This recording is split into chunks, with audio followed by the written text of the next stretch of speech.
Hi, my name is Joseph Yeager. I'm a nursing assistant student at Newport Hospital in Washington State. My mother has recently asked me to do a video on prepping. Many of you have heard of what prepping is. Prepping is the idea that some natural catastrophe may happen, and prepping is the state of which you are in to get ready for it.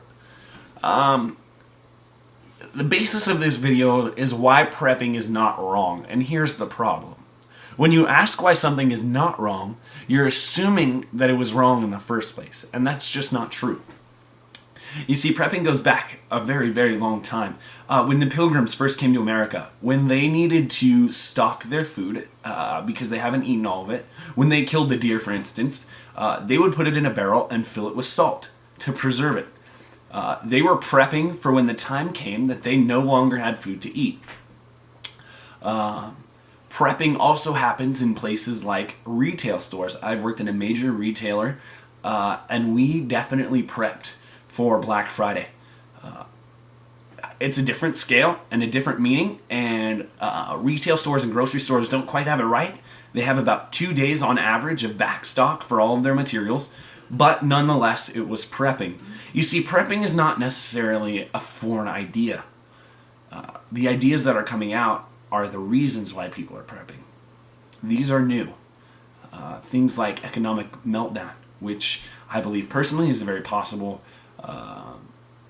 situation and circumstance. There are things like Armageddon and nuclear explosions and solar eruptions and all sorts of these crazy off-the-wall things that people are prepping for, and it's gone extreme. There are people buying old nuclear missile silos and people who are stocking $1 million underground private places to live called bug-out bunkers, and it's gone crazy. But I'm here to tell you, the bottom line is it's not necessarily wrong. There have been one or two major depressions in the history of the United States. One was the Dust Bowl. Depression beyond all depression. You rationed everything. You could barely see a foot in front of you sometimes. People did not have food. They did not have power. They did not have water. There was another depression, one that you guys might also know, and that is the one that we are in now.